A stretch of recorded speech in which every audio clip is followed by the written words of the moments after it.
We are still studying Chapter 6, Merchandising Transactions, transactions about the purchase and sale of inventory. Now we're going to study how to calculate the amounts owed and the amounts due for the purchase and sale of inventory, plus how to journalize those transactions. Let's look first at the transactions for the buyer. So let's say, for example, that the buyer purchases 1,000 units of inventory that cost $10 each under terms 210 net 30 with shipping of $250. If case 1, the FOB were the shipping point, then the buyer would have to pay shipping because the buyer would have to get it from the shipping point to the destination.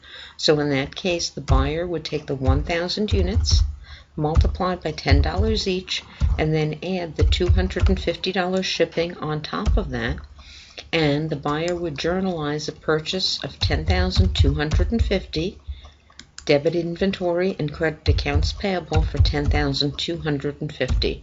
For the buyer, shipping is considered a part of the cost of the inventory and is not considered a separate expense. So whenever the buyer pays for or is charged for shipping, the debit is to inventory, not to some shipping expense. In case 2, this is independent from case 1. If the FOB were the destination, then the buyer would not have to pay shipping at all.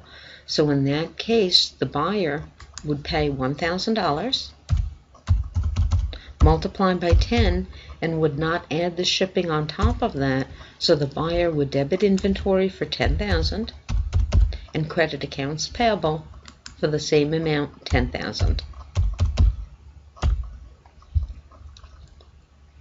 Now let's say the buyer returns 100 units before paying, or is granted a sales allowance.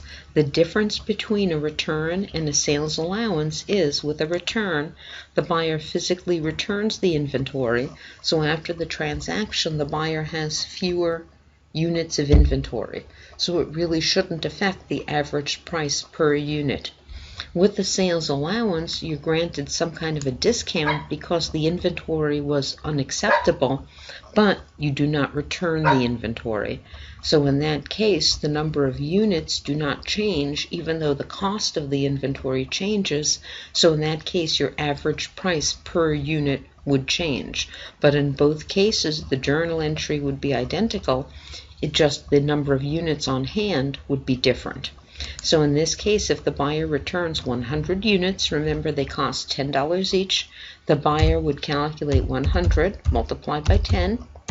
That would be $1,000, and then they'd reverse the original journal entry because they would owe $1,000 less, and the cost of the inventory would be $1,000 less, whether they return it or are granted the sales allowance.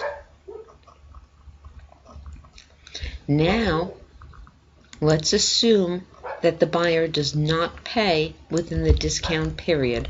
Remember, our terms were 210 net 30. So let's assume that the buyer pays within 28 days or 29 days.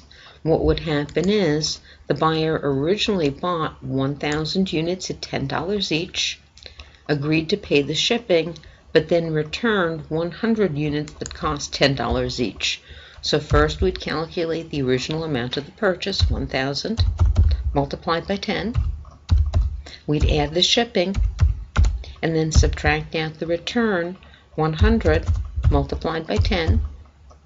And the result would be that we would have to pay $9,250. And I want you to notice that that's where the accounts payable T would stand right now, because with the FOB shipping, we originally credited accounts payable for $10,250 and then debited for $1,000. So right now the account stands at $9,250, and that would zero that out.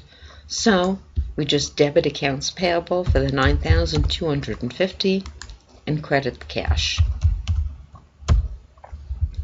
Now the real problem comes if the buyer decides to pay within the discount period, because what's going to happen is the buyer is not going to get a discount on the units that they return, And the buyer is also not going to get a discount on the shipping charges.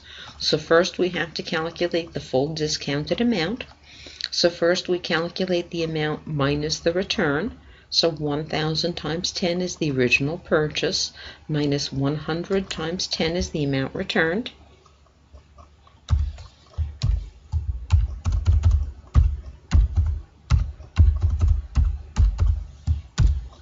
Then we discount that amount.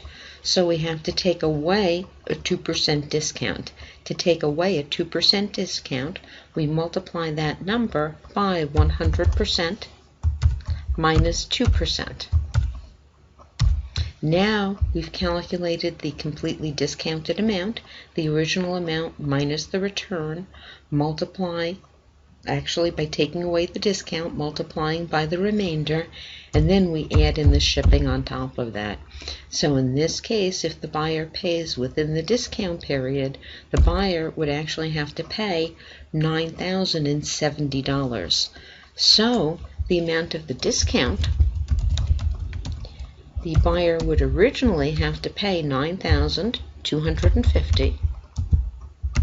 The buyer winds up paying $9,070. So in this case, the amount of the discount